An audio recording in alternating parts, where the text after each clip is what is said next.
Bruce Lee, The Game of Clones, Bruceploitation Collection Volume 1, box set review. Do I give it a yay or a nay? Stay tuned, it's coming right up. What's up guys, Charles Damiano back from the Bruce Lee collection for another exciting episode.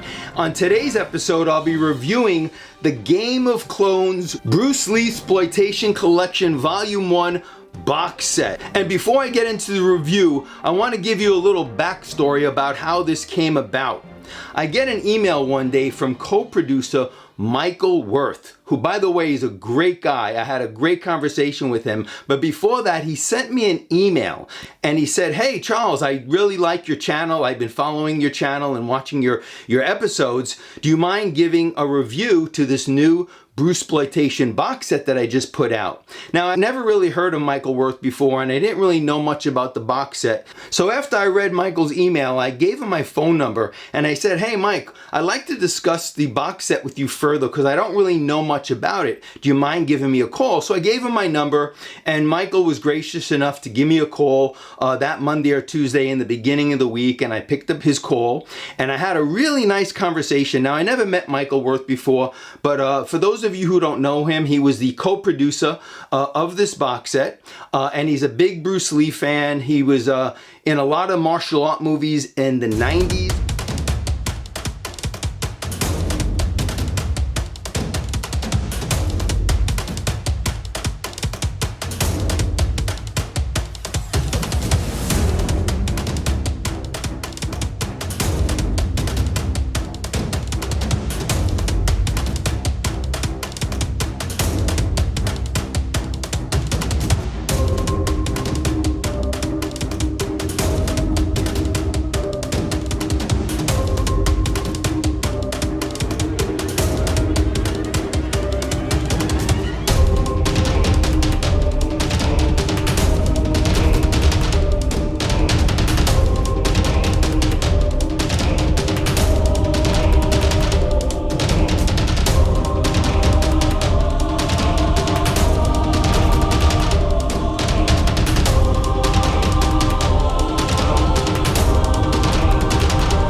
When Jean-Claude Van Damme came out and Chuck Norris hit the scene and Seagal, and he was making martial art movies of his own. I watched a couple on YouTube. He does a really great job. He's really into Bruce Lee, but his specialty was Bruceploitation, and that's the era that came about just after Bruce Lee passed away. So I had a really nice conversation with him and I said, "Look Mike, I'm really not a big fan of Bruceploitation movies. I'm a big Bruce Lee fan and big Bruce Lee collector, as you know." And he goes, "Hey Charles, man, I totally understand. A lot of people start out that way. They weren't big fans, including myself, but it really does fill a void," he told me, because when Bruce passed away, we were all kind of searching for that next Bruce Lee. And I remember Fighting Stars even put out a whole issue on that, on who the next Bruce Lee was. And we all felt like there was this void in our life. I mean, me as a kid at 13 years old, I just got through watching all the Bruce Lee movies. I was really excited about Bruce Lee. And then all of a sudden, July 20th comes and he passes away. And here I am, 14 years old. And you can't believe that Bruce Lee, the fittest man on the planet, just passed away. So the Bruceploitation movies came about at a time where there was this huge void for all of us. Not only myself, but kids and adults around the world who were fans of Bruce Lee now all of a sudden felt this big void, and we wanted to find out more. We wanted to see more Bruce Lee.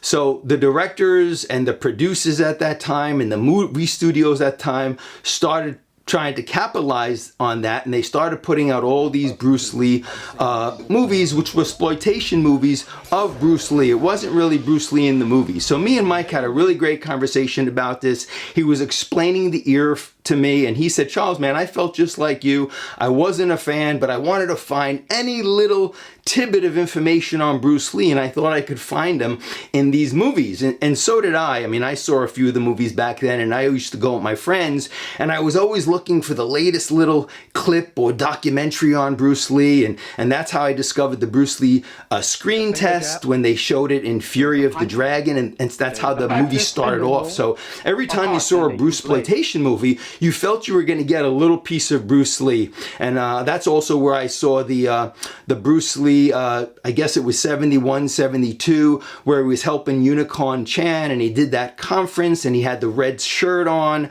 and they showed that in one of the Bruceploitation movies as well. So you did get tidbits of Bruce Lee, but then the movies came on, and usually you were a little disappointed. So I told this to Mike. I said, look, I'm not a big fan, but it did definitely fill a void during those years.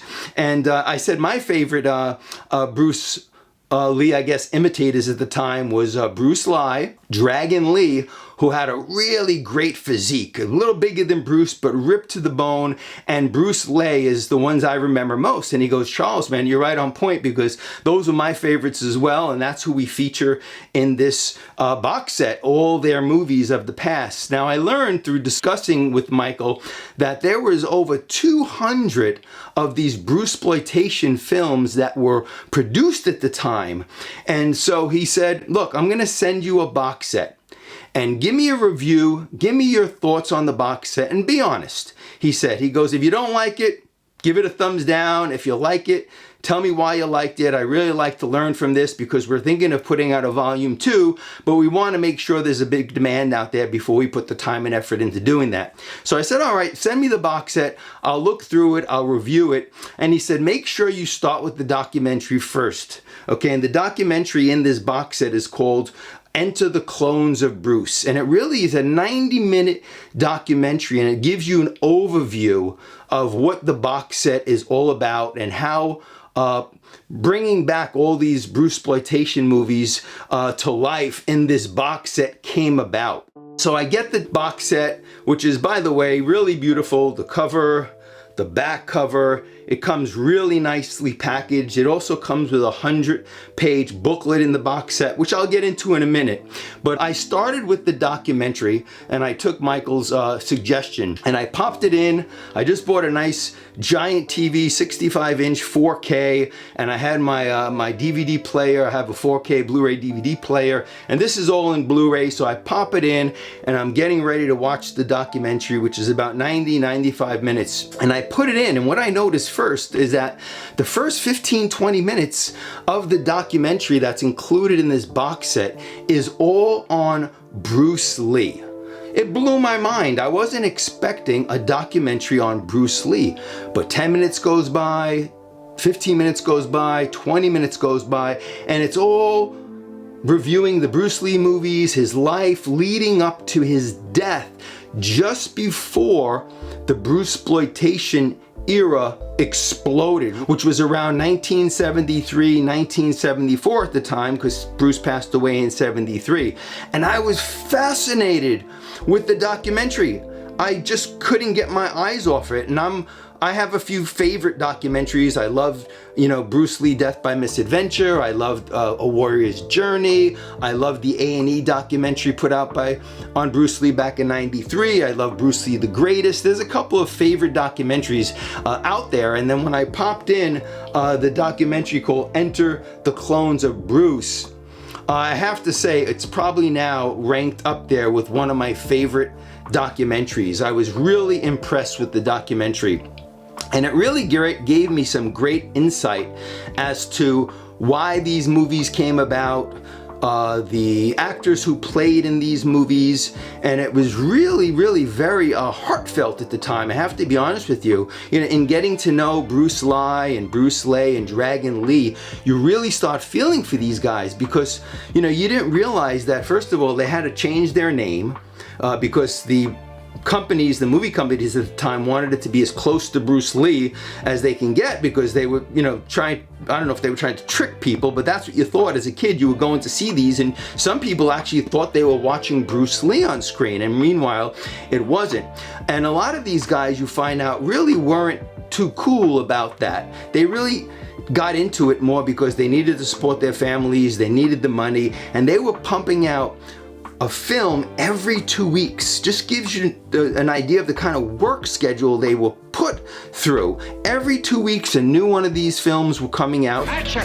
A good crew could shoot a complete film in 15 days. So you get really a good understanding of who these characters were, why they were required to play this part, because again, they were looking for the next Bruce Lee. They were trying to fill that void that all of us felt as a kid, as humans in the world at that time in 1973. We wanted more of Bruce Lee and we couldn't find it. The next question is, can we find another Bruce Lee? We want Bruce Lee's movie.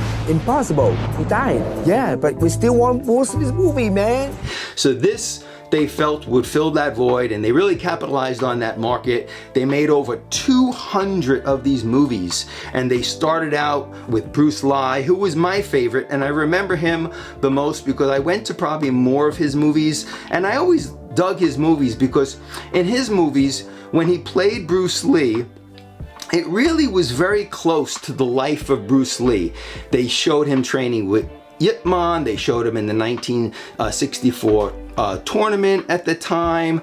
They showed him how he grew up as a kid, how he was a childhood actor. So there was a lot of similarities between what Bruce Lee was playing in those exploitation movies at the time to Bruce Lee's real life. So when you were sitting there as a kid watching these movies, you really felt like you were understanding Bruce Lee and what he went through to get to the point he was at when he sadly passed away, and what his movie career was like and how it built up to that. So again, not a big fan of those movies at the time, but they did fill a void, and it went on for about 10 years of exploitation films that came out. Like I said, over 200. And when I was discussing this with Michael, he told me that, I said, do you collect? Are you a big Bruce Lee fan? And he goes, oh, definitely. Loved Bruce Lee. He's a little younger than I am, a couple of years. So Bruce Lee was already passed away when he got introduced to Bruce Lee, and he was looking to fill that void as well. So he started seeing all the Bruce exploitation movies, and that filled a big void for him. And he collected all the movie posters. So supposedly Michael Worth has one of the largest movie poster collections on the Bruceploitation films, over 200, 220, however many came out as part of his collection. And what he's going to be putting out next is he's putting out a book on all the movie posters, because he wants to preserve this era, this 10 years where we were all trying to fill the void of give us more on Bruce Lee, and he feels they have a lot and have a lot of value to the American public. So he's putting a beautiful book together. We'll keep you posted as to when that's coming out, and that should be incredible as well. Not just film history, just a moment of history. Much like this book does, martial arts. Yes. For history, all the movie posters that this guy was in, you know. So I mean, it is a piece of history. I mean, it's a link in action cinema. So I have to be honest, did I like the documentary that was part of this box set? I didn't like it very much. You know why? Because I absolutely loved it. And I not only give it a thumbs up, but I give it 2 thumbs up.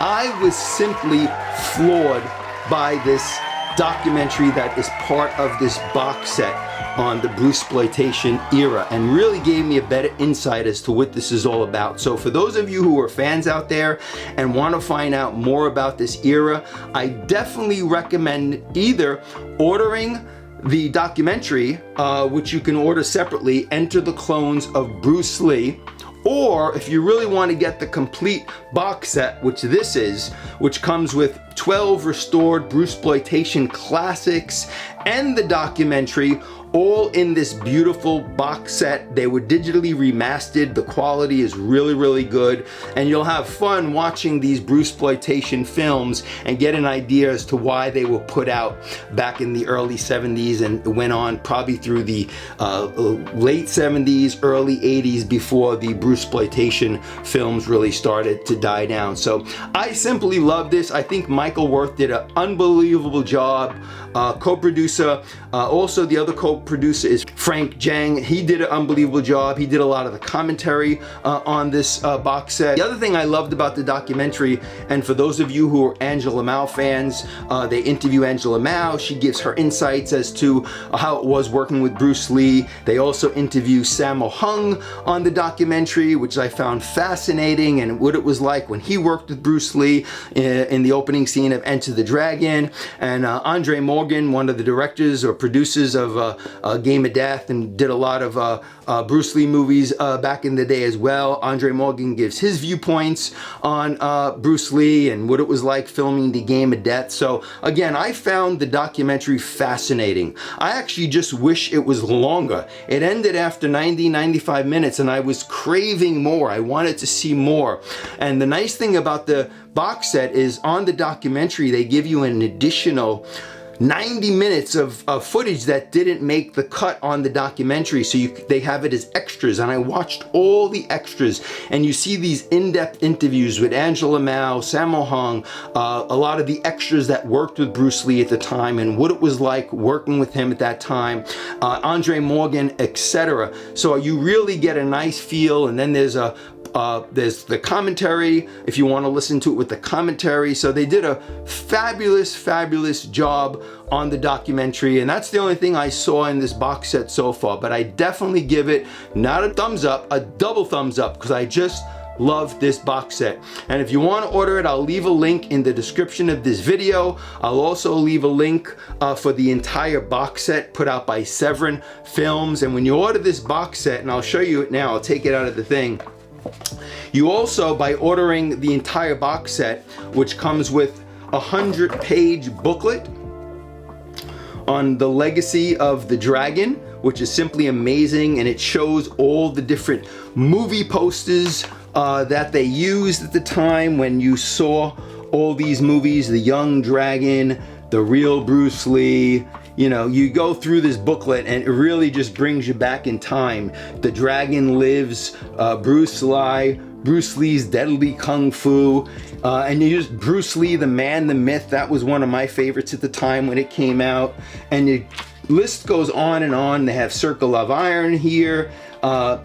Bruce Lee, the Man, the Myth. Look at that beautiful movie poster, which I have a few of these. And it's funny because you also learn later on, they really started getting a little bit more daring, and they actually started using Bruce Lee's name on the movie posters. So with Bruce Lee or Bruce Lay or Bruce Lai, they really started, and there was not a lot of regulations at that time, so they were doing anything they could to market these movies. And the booklet is just simply fabulous. It's 100 pages. It's a great supplement guide to this incredible box set. They have it packaged beautifully. I'll flip through it really quickly with you guys. Every page has the disc on it, and it gives you an idea. Enter the Clones of Bruce Lee. The first one obviously is the documentary, which I recommend you guys watch first. Highly recommend it. Fascinating documentary. If you're a Bruce Lee fan and want to learn more about Bruce Lee and this era, you gotta watch this documentary. It was simply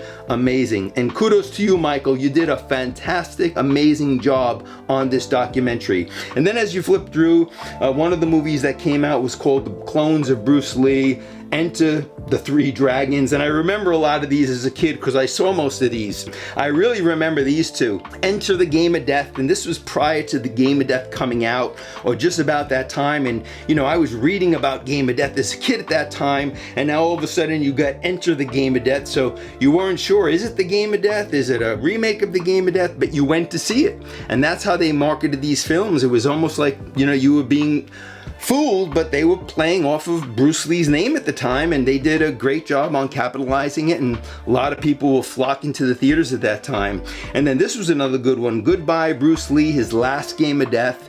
Again, that's where I believe I saw the Bruce Lee conference that he did with Unicorn Chan at the time, and you get to see Bruce Lee in that red sweater, and you always got a few little glimpses of Bruce Lee in these Bruceploitation movies. And that's one of the reasons I went as a kid, because I was searching for that extra footage. I wanted more on Bruce Lee. I wanted to see more, and I ended up seeing a lot of these films. And as I told Michael, I wasn't a real big fan of them at the end, because when you came out of it, you saw The Imitator. It wasn't Bruce Lee. But now that I watched the documentary, you really empathize with these guys, because they were really big fans of Bruce Lee as well.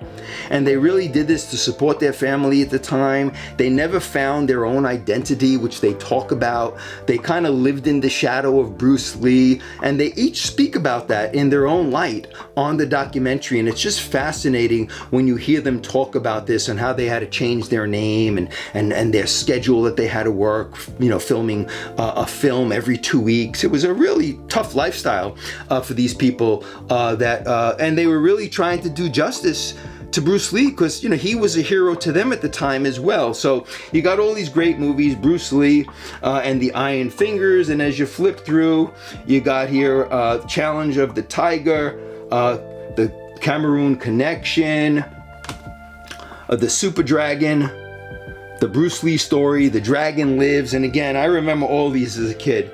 So just fascinating going through these. The Dragon and the Hero, Rage of the Dragon, and the list goes on, and then they give you this bonus film. So if you didn't order the documentary alone and you went to Severin website, which I'll include in the description of this video, and you want to order the entire box set, you get this bonus DVD, and on it, on this DVD, you have the Big Boss Part 2, and you have the Black Dragon and the Yellow Tiger with Ron Van Cleef. Two very, very limited DVDs that are hard to find right now, and they add this as a bonus disc in this beautiful box set, which I'm really excited to have now. So Michael, again, I want to thank you for sending me this incredible box set. Like I said, I just watched the documentary to start it out, but I would recommend the entire box set highly. It's packaged beautifully. They put it in this beautiful accordion type folder that houses all the DVDs. They did a wonderful job, very high quality on putting this together, as well as restoring all these DVDs. So you got the front cover, you got the back cover, and then this fits beautifully into the box set. You got the booklet that fits in there, and then you actually could put this in the box cover as well, and this looks just beautifully on your bookcase. You got all the videos in there, including the documentary. Beautiful front cover, very high quality. I'd recommend this highly, even if you're not a fan of the clones of Bruce Lee, you're not a fan of the Bruceploitation films, you gotta get this for the documentary alone. The documentary is worth the entire value of this whole box set. It's that good. And now this says volume 1. I actually can't wait to see now volume 2, which Michael Worth told me is in the works. So Mike, I can't wait for you to put this together. Again, I recommend this highly. Double thumbs up. I'll include the links in the description of this video. I want to thank you once again, Michael, for sending me this lovely box set. It's simply incredible. You, Frank Jeng, and the whole team that put this together really did an amazing, amazing job. So thank you so much for sending this to me, and I'm glad I could do this review for you. So guys, that's it for now. If you have any questions, leave them in the comments below for myself, for Michael Worth. Hopefully he's going to see this review, and hopefully he can respond back to some of the comments. As you know, I always respond back to the comments. And for those of you who are new to the channel, please give the video a thumbs up, and please make sure to subscribe and share this video. And until next time, as always, Charles Damiano saying, have fun collecting, and we'll see you guys next time. Take care, guys.